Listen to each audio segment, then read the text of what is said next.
Vamos a comenzar con Historia de la sexualidad de Michel Foucault. Este es el primer volumen que vamos a ver, se llama La voluntad de saber. Tiene otros 3 ahora, que sería el 2, el uso de los placeres, el 3, la inquietud de sí, y el 4, que salió en 2019 a partir de apuntes que se encontraron de Foucault, que falleció en el 84, y se llama Las confesiones de la carne. La inquietud del sí también había salido después porque es del 87, así que se consideran más los primeros 2 como fruto, digamos, de la tarea, sobre todo de corrección, de compilación y de edición, avaladas por el propio Foucault.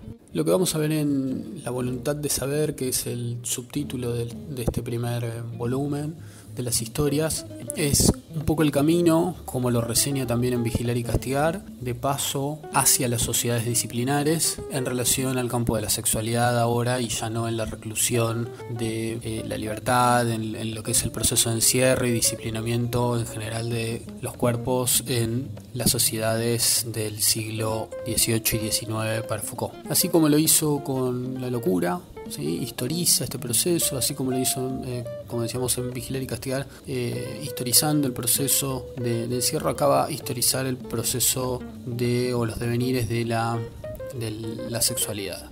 Así que nos introducimos en la pregunta 1 de la guía que tenemos trazada para recorrer el texto.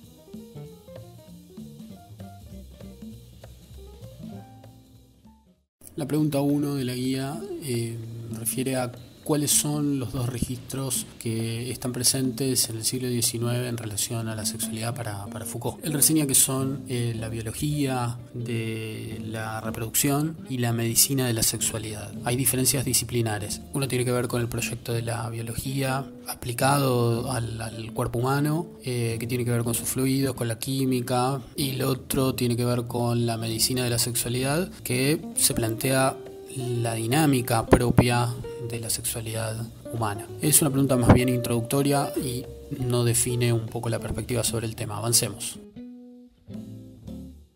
Para Foucault son 2 los procedimientos que se han desarrollado históricamente para producir la verdad, para producir discursos, verdades, conocimiento, transmitir información respecto del tema de la sexualidad.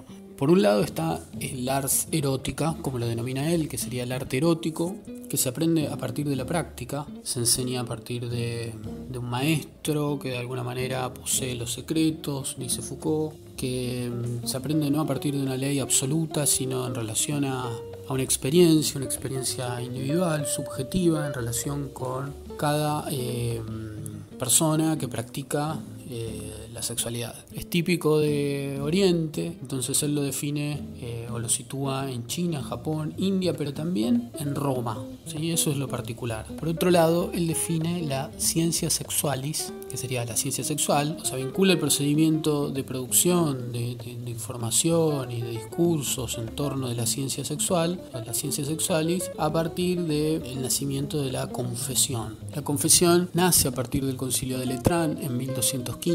El concilio es un proceso de reunión, de encuentro, en donde se discute doctrina. En el Concilio de Letrán se propone y se termina reglamentando el sacramento de penitencia y se instaura la modalidad de la confesión. Es decir, allí lo que se va a institucionalizar es el procedimiento por el cual el fiel se acerca al sacerdote, confiesa sus pecados y el sacerdote a su vez le da, en relación a la evaluación y la indagación de sus pecados, una penitencia que el fiel debe cumplir para resarcirse de las faltas cometidas. Para Foucault, la confesión es un mecanismo crucial en Occidente.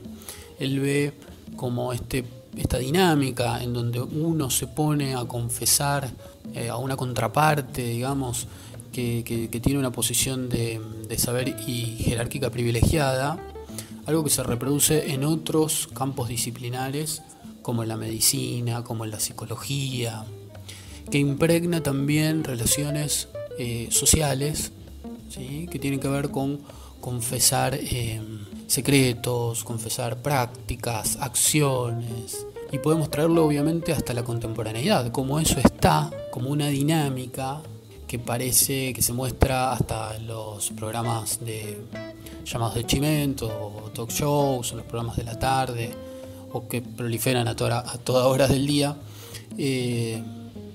como una dinámica que es muy atractiva y que de alguna manera constituye un procedimiento en el cual nos sinceramos y nos quitamos de encima algún tipo de carga que llevábamos, ¿no? Y todo esto tiene como referencia la forma institucionalizada de la confesión a partir del siglo III en el Concilio de Letrán.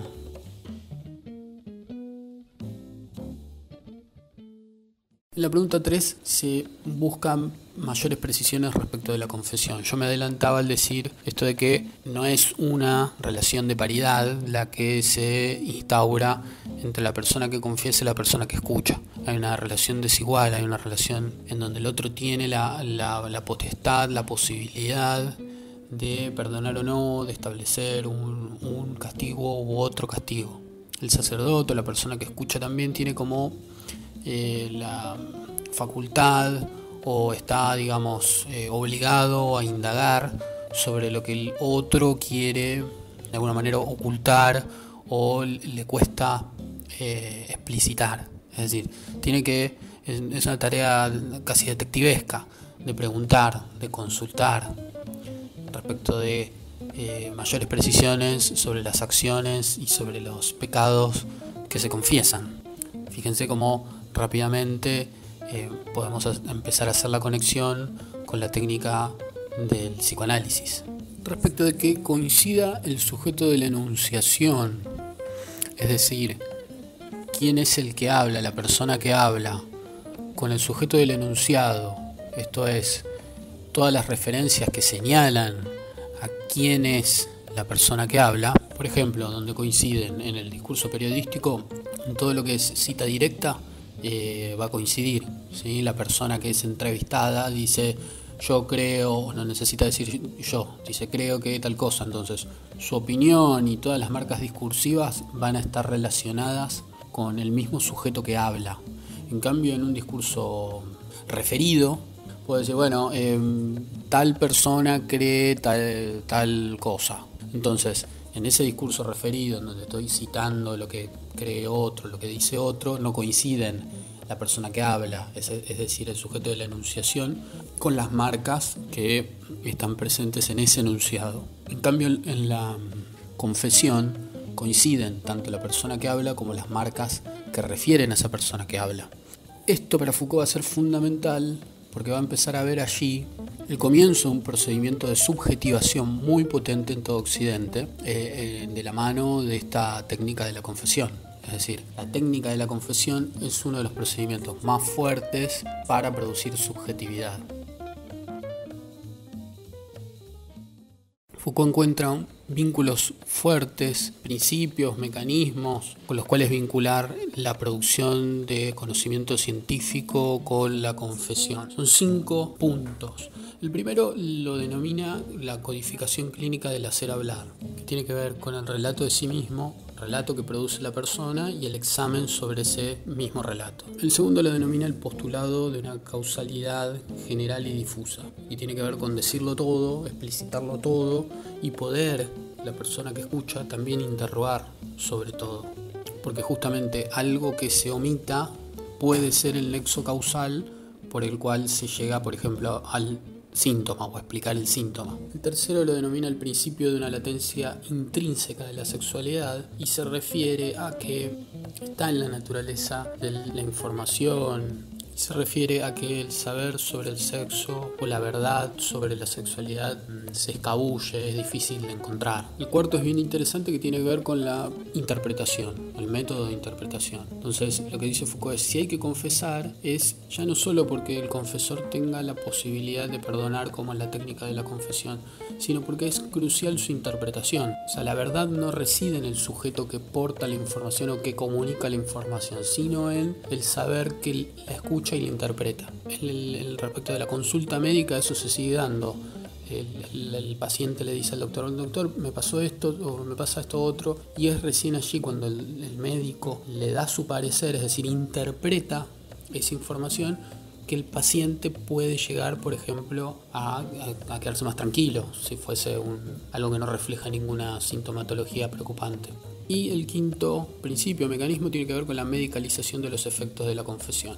Todo las respuestas, las operaciones terapéuticas que van a surgir del proceso de confesión, el proceso de contar por parte de quien es el paciente o interrogado, tendrán como resultado la instauración de un campo de patología o normalización, es decir, se dará un veredicto en términos disciplinares, en términos de saber, que ubicará ese síntoma en algo que es un problema médico, un problema de salud mental o no, está dentro de lo normal, de lo esperable, de lo no patológico.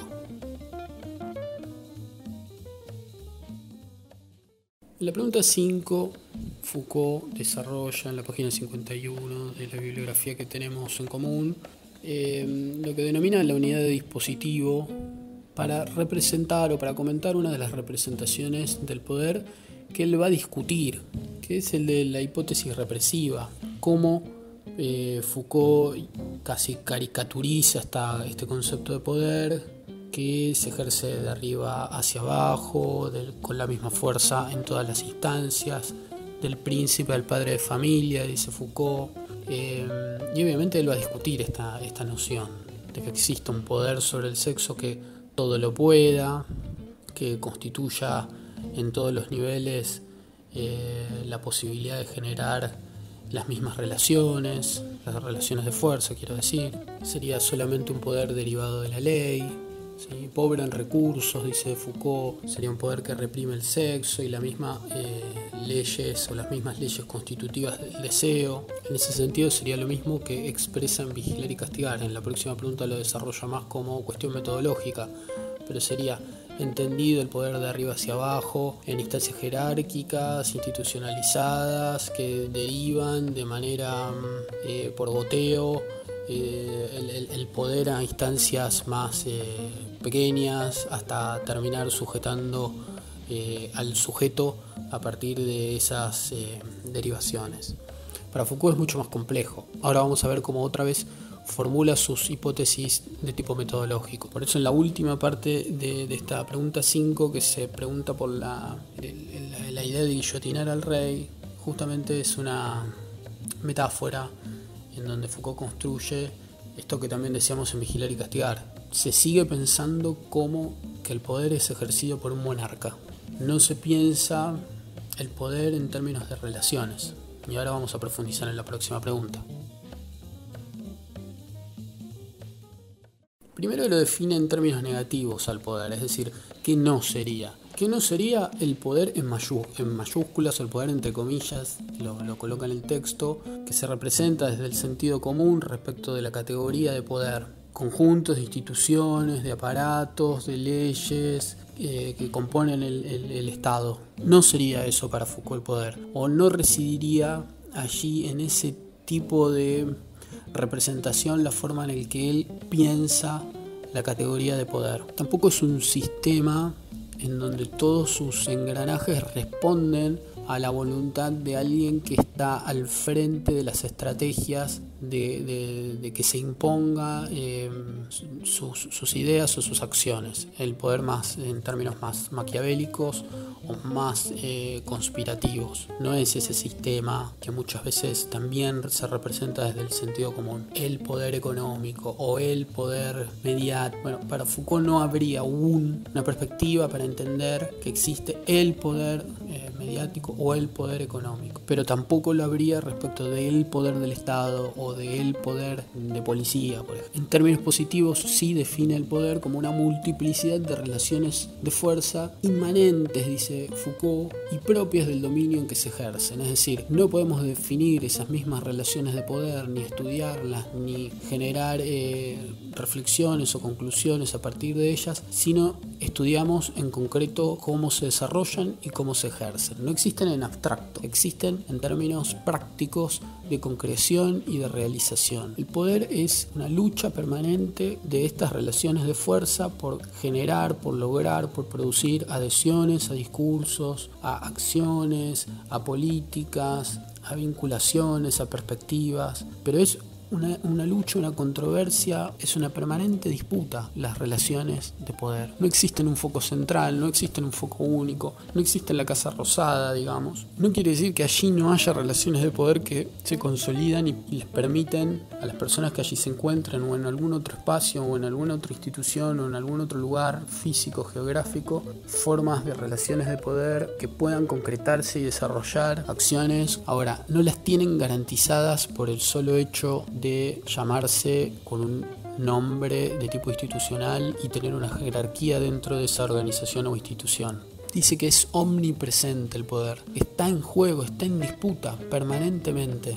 Nunca hay un vacío de poder, nunca hay un no juego de poder, una retirada de la disputa de esas relaciones de fuerza por generar sus acciones, sus adhesiones concretas. Entonces lo conectamos con la próxima pregunta y vamos como dándole más cuerpo a lo metodológico que Foucault desarrolla en la voluntad de saber respecto del poder. No es algo que se adquiera, dice Foucault, y ahí también nos desafía a pensar cómo se constituye el poder por fuera. ¿Cuándo se adquiere el poder? Bueno, cuando obtengo un cargo electivo de representación institucional, soy nominado para alguna instancia, mejoro mi titulación. No es algo que eso genere más poder desde su perspectiva, porque justamente las relaciones de fuerza no responden a ese tipo de nominaciones jerárquicas o institucionales. No están en una relación de exterioridad. Esto es central, porque justamente son inmanentes, se dan en el juego de la lucha, de la disputa por algún escenario puntual en un contexto determinado. El poder viene de abajo, dice Foucault también. Esto también es fundamental. Son las bases las que sustentan la estructura de la posibilidad de la toma de decisiones en un marco institucional o jerárquico. Si no fuesen, si las bases, digamos, si el abajo no articularan con la misma lógica que el resto de la institución, no habría posibilidad de toma de decisiones. No existiría la institución misma. No se soportaría en términos de sentido esa institución.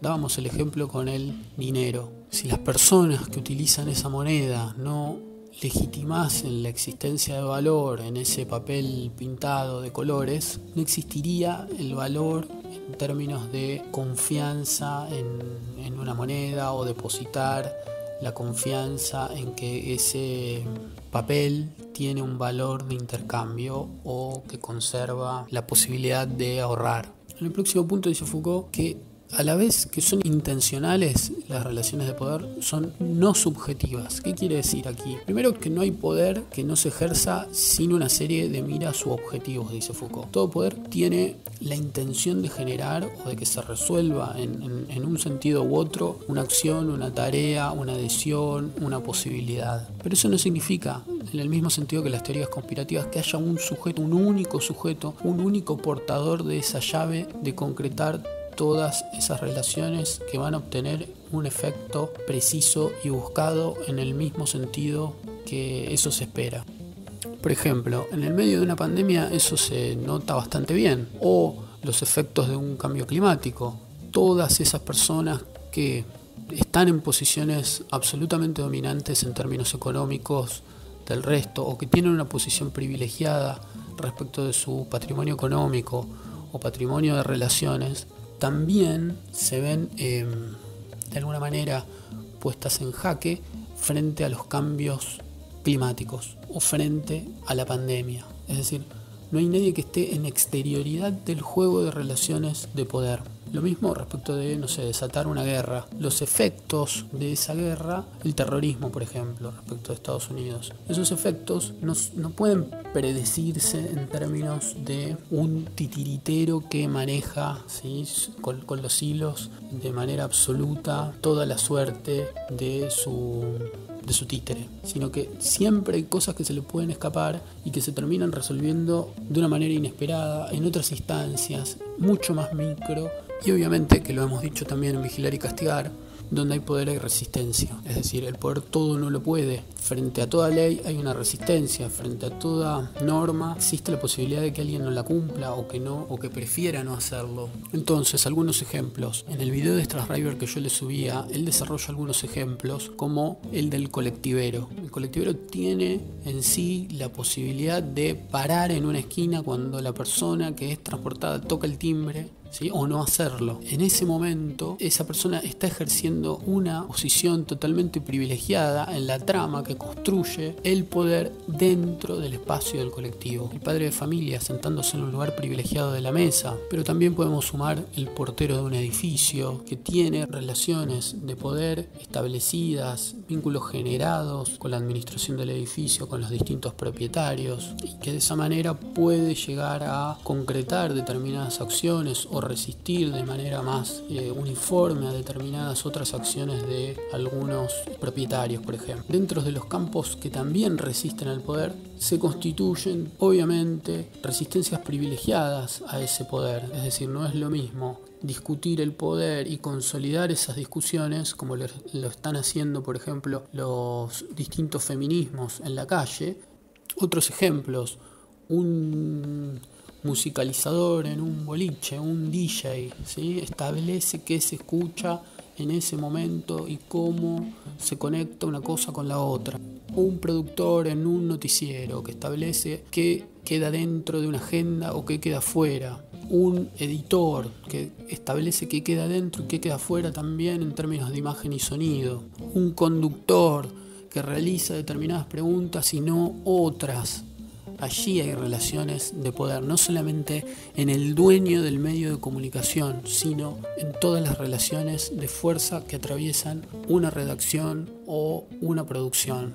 Por eso, desde el campo de la comunicación se estudia también el newsmaking, que tiene que ver con cómo se hace la noticia. Es decir, si bien hay una política editorial, después tal vez en la producción de esa noticia se le puede torcer el brazo o discutir un poco esa línea editorial a la relación de fuerza más dominante o que genera mayores vínculos en esa toma de decisiones, que suele ser el dueño del medio. En ningún caso Foucault le está corriendo el cuerpo a que existen personas que tienen incidencia concreta en algún tipo de resultados. Ahora, lo que diría Foucault es, habría que discutir qué incidencia tienen, cómo la logran, de qué manera, frente a cada uno de los casos o frente a cada una de las situaciones que se analizan.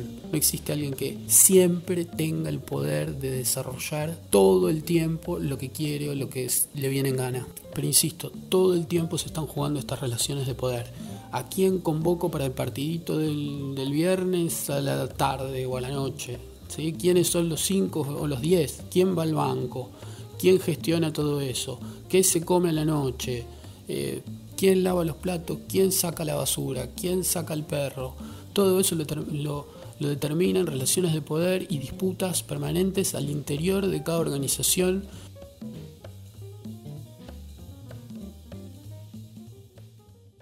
Para Foucault hay 4 objetos sobre los cuales a partir del siglo XVIII se despliegan los procedimientos sobre los cuales se generan saberes y poderes, obviamente, respecto de la sexualidad. El primero de ellos que reseña es el cuerpo de la mujer, considerándolo desde su punto de vista histerizado. La histeria deriva de la palabra griega para designar el útero. ¿Sí? Los griegos explicaban el ciclo menstrual de la mujer a partir de el proceso que ellos entendían que se producía en el cuerpo de la mujer de traslación del útero. ¿Sí? El útero se iba como de viaje por el cuerpo de la mujer y cada 28 días se alojaba de nuevo y sangraba de alguna manera, ¿no? Con eso está vinculado el concepto de histeria, es decir, es un cuerpo extraño, es un cuerpo patológico.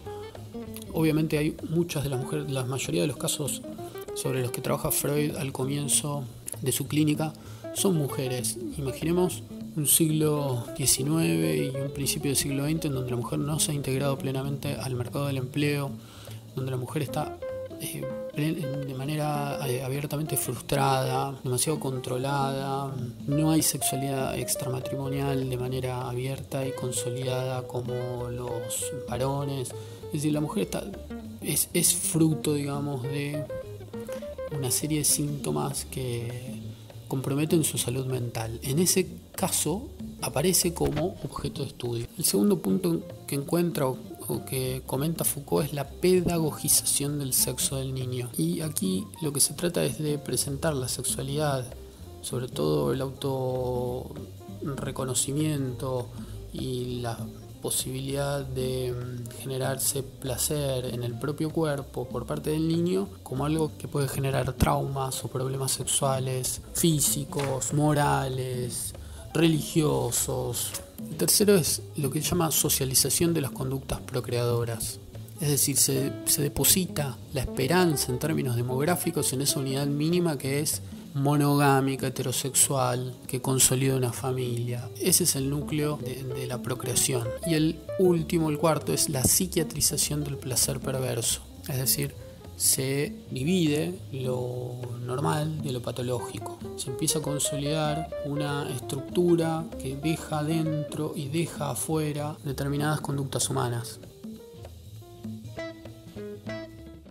Respecto de la pregunta 9, Foucault habla de la existencia de un dispositivo de alianza, que es lo que existiría antes de que en el siglo XVIII se desarrollara el dispositivo de sexualidad. Ese dispositivo de alianza es el que garantizaría justamente las relaciones en las que las distintas familias encontrasen candidatos para casar a sus hijos e hijas. La excusa de esas alianzas eran de tipo político, económica, de poder coyuntural de la época, nobiliaria, monárquica. En un momento Foucault dice también, el dispositivo de sexualidad se erige en relación o dentro del dispositivo de alianza, es decir, que tampoco lo reemplaza del todo, pero sí cambia algunos de sus ejes, algunas de sus características. Ya no está buscando el apellido, el abolengo, la tradición, sino que está buscando o privilegiando otro tipo de cosas, en donde de la misma manera que veíamos en Vigilar y Castigar cómo se empieza a revalorizar el cuerpo como un activo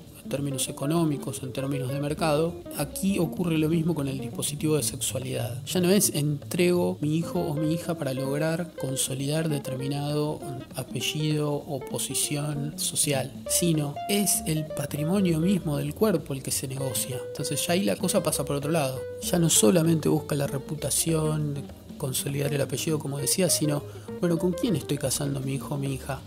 ¿Con una persona sana, una persona enferma, una persona patológica, una persona normal, una persona que puede trabajar, que no puede trabajar? Antes no importaba, el apellido lo consolidaba todo. A partir del siglo XVIII y mucho más consolidado en el siglo XIX, eso importa el apellido, pero ya no importa tanto como poder consolidar, que esa pareja se reproduzca, ¿sí? Antes se casaran y después veían. Lo esperable era que hubiese hijos, pero después se veía. Ahora ya se evalúa, hay problemas de salud mental, hay alcoholismo, hay historia de fertilidad o infertilidad en la familia, ya no da lo mismo. El dispositivo de sexualidad ya evalúa todas esas variables que antes no importaban en el marco del sistema de alianzas. Muy interesante la pregunta 10, que nos interroga sobre quiénes se aplicaron inicialmente estas técnicas del dispositivo de sexualidad. Si nosotros pensamos que son técnicas de control, de sujeción de los cuerpos, de evaluación de sus resultados, los efectos, sus síntomas, su salud, podríamos pensar que se aplicó todo eso sobre clases sociales en donde era más posible establecer todos estos criterios sin mayores resistencias. Pero Foucault dice, no, fue justamente sobre el cuerpo de la burguesía que se implementó el dispositivo de sexualidad. Lejos de pensarlo como algo que iba en contra de ese cuerpo de la burguesía, de la clase social en donde nacen los saberes que van a constituir el dispositivo de sexualidad, sino que se aplican sobre el mismo cuerpo de las personas que encarnan o que producen como clase esos saberes. Dice Foucault, la burguesía comenzó a considerar su propio sexo como cosa importante, su propio cuerpo como cosa importante. No era lo mismo portar enfermedades venéreas que no portarlas, tener un antecedente de alcoholismo en la familia que no tenerlo, tener antecedentes de salud mental que no tenerlas. Todo eso se empieza a evaluar respecto de la posibilidad de reproducción, respecto de la posibilidad de alianza, y se empieza a controlar de manera mucho más detallada. El niño que tanto preocupaba, dice Foucault, ahí donde veíamos la pedagogización de la sexualidad o del sexo del niño, en donde se problematiza también la masturbación, no es el autoplacer del niño obrero, del niño del obrero, sino es el placer o la posibilidad de generar pedagogía sobre la sexualidad del niño burgués. Allí donde se busca control, se busca un mejoramiento. Se piensa el cuerpo como un territorio a mejorar, a disciplinar, así como veíamos el tutor puesto sobre el brote que crece en Vigilar y Castigar, acá también sobre el cuerpo y sobre el sexo de la burguesía se le colocan un montón de variables que lo sujetan, lo constriñen para pensarlo y proyectarlo como un cuerpo y como una sexualidad de mejor valor de intercambio. Se excluyen, por ejemplo, la posibilidad de alianzas cosanguíneas. Ahí es donde vemos cómo la burguesía le saca una distancia a el sistema de alianza. Ya no hay más casamientos entre primos, más que nada. Se pierde la endogamia y se busca mayor distancia, digamos, si hay algo de tipo endogámico. Se juzga las conductas libertinas, entendiendo como libertinos a aquellos que practicaban de alguna manera el amor libre en el siglo XVIII, una idea muy difundida, sobre todo con la regencia de Luis XV y con Luis XV mismo. Hay una idea de las fiestas sexuales, orgiásticas, en torno del palacio. Bueno, la burguesía se repliega sobre eso también. Foucault puede decir entonces, una excelente metáfora, que el sexo fue la sangre de la burguesía, refiriéndose al dispositivo de sexualidad, fue el lugar en donde la burguesía encontró la posibilidad de legitimarse y presentar el cuerpo como un insumo de intercambio valioso. El cuerpo sano en términos médicos y en términos de sexualidad y de salud mental era un cuerpo que cotizaba más en ese intercambio con fines de alianza y reproductivos. Allí donde el sistema de alianzas se legitimaba a partir del apellido, la sangre, la tradición, la burguesía va a hacerlo a partir de la reputación de su salud mental familiar, de su salud reproductiva, de la aportación o no de enfermedades venéreas, de la reputación en términos patológicos o no de alguna prima, tía, la posibilidad de tener también en la familia algún libertino o no, alguien con algún tipo de conducta moral reprochable en la época o no. Por eso la reputación es tan importante para la burguesía, porque es la que termina legitimando en términos públicos, en términos sociales, esa información sobre los cuerpos y sobre sus conductas sexuales. Y luego Foucault señala, las condiciones de vida del proletariado demuestran sobre todo en la primera parte del siglo XIX que todavía estaba lejísimos de actuar el dispositivo de sexualidad sobre el cuerpo de los trabajadores y trabajadoras. Se dedica casi exclusivamente sobre la segunda mitad del siglo XVIII y la primera mitad del XIX al cuerpo burgués. Sobre eso está influyendo, incidiendo el dispositivo de sexualidad. Foucault va a hablar de dos polos del poder sobre la vida, que va a describir como las disciplinas anatomopolíticas del cuerpo humano, la anatomopolítica, que son particularmente las que reseña de manera mucho más puntual y detallada en Vigilar y Castigar, que tiene que ver cómo el cuerpo fue entendido como una máquina, en su educación, en su vinculación con tiempo, con espacio, con movimientos, con posturas, fue construyéndose, pensándose como una construcción, sus posturas, cómo sentarse, cómo comportarse en términos corporales en la mesa, cómo vincularse, cómo marchar, cómo presentarse en el espacio público. Todo esto a partir del siglo XVII. Pero en el comienzo del siglo XVIII, Foucault ve el nacimiento de lo que llama biopolítica. ¿Qué sería la biopolítica? El entendimiento de la existencia de un cuerpo-especie, que allí en ese mismo cuerpo sobre el que se desarrollaba toda una tecnología disciplinar, también mejorándolo se podía mejorar la especie y se podía mejorar ese insumo como bien de intercambio. Es la correlación de todo lo que desarrolló en Vigilar y Castigar. A ese cuerpo se deja de pegarle, de mancillarlo, de dañarlo como cuerpo productivo, y además de dejar de hacer todo eso y convertirlo en una máquina, se lo empieza a analizar y se lo empieza, digamos, a considerar de manera de también valorizar su salud sexual reproductiva, mental, porque de esa manera también se establecía la posibilidad de mejorar a la especie y de tener un bien en términos familiares o institucionales de intercambio más valioso. Y acá aparece un concepto nuevo en el trabajo de Foucault, que es el concepto de biopoder. El biopoder consiste en las técnicas, en los saberes para tratar de controlar en términos generales la población respecto de variables como natalidad, longevidad, salud pública, migración, vacunación.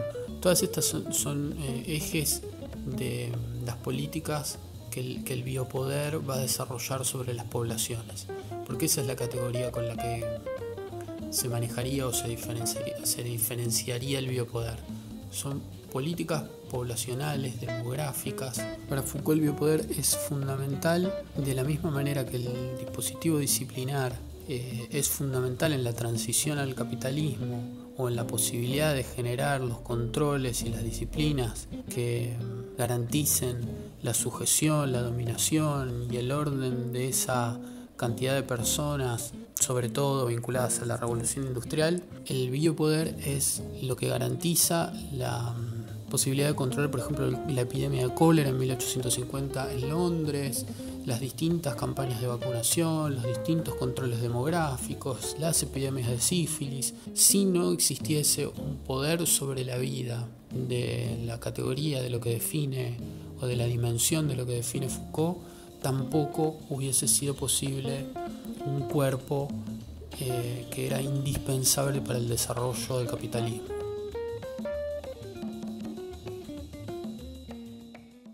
Foucault dice que cuando Occidente descubrió la idea de amor, el concepto, la categoría de amor romántico, le otorgó una fuerza tal como para entregar la propia vida, es decir, como para hacer aceptable la muerte, de alguna manera legitimar la propia muerte, es decir, en nombre del amor me sacrifico o es factible que me pueda sacrificar. Hoy el sexo, dice Foucault, pretende esa misma equivalencia, es decir, el sexo vale la muerte en la cultura actual, así como lo ve él. Es un poco paradojal esto que él comenta. También dice que seguramente una civilización posterior, con distancia, mirándonos con distancia, le podría llamar mucho la atención toda la carga de saberes y de discursos que se han producido en torno del sexo. Y para ir cerrando, Foucault manifiesta de manera permanente esta falsedad de la hipótesis represiva, es decir, allí donde se dice que no se puede hablar sobre sexo, se está todo el tiempo produciendo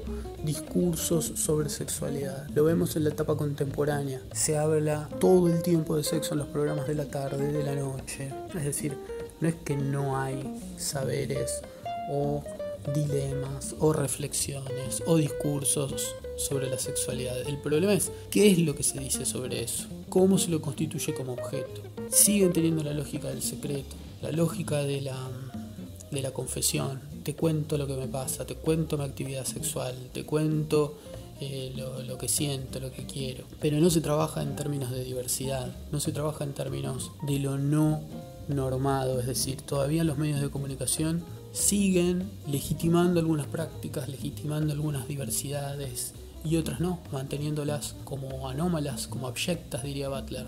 Es decir, lo normativo sigue estando muy presente, sigue siendo lo hegemónico, lo heteronormativo, lo monogámico, lo que sigue constituyéndose como objeto de las posibilidades del discurso sexual o sobre la sexualidad. Obviamente este texto va mucho más allá, igual que Vigilar y Castigar, lo hacía mucho más allá de las prisiones o mucho más allá de las técnicas de dominación. La historia de la sexualidad va mucho más allá de ser una historización de la sexualidad. Es una historización, primero es un trabajo muy metodológico en donde Foucault construye mucho más claro, mucho más explícito cuál es su perspectiva respecto del poder. ¿Sí? Ahí hay una categoría sobre la que Foucault es fundamental en el siglo XX, que tiene que ver con pensar otra nueva dinámica de concepción del poder, de las relaciones de poder para él. Por otra parte, pensar cómo eso que llamamos capitalismo no es solamente la acumulación de capital y la implementación de procesos productivos y la constitución de clases sociales, algo medio como sin mucha premeditación y cortado por la tijera de la economía, sino supone una serie de procesos en términos médicos, en términos biológicos, en términos de saberes, en términos de poder, en términos de sujeción del cuerpo en relación hasta lo más infinitesimal, totalmente asociada a ese fenómeno y a esa construcción macro que llamamos capitalismo.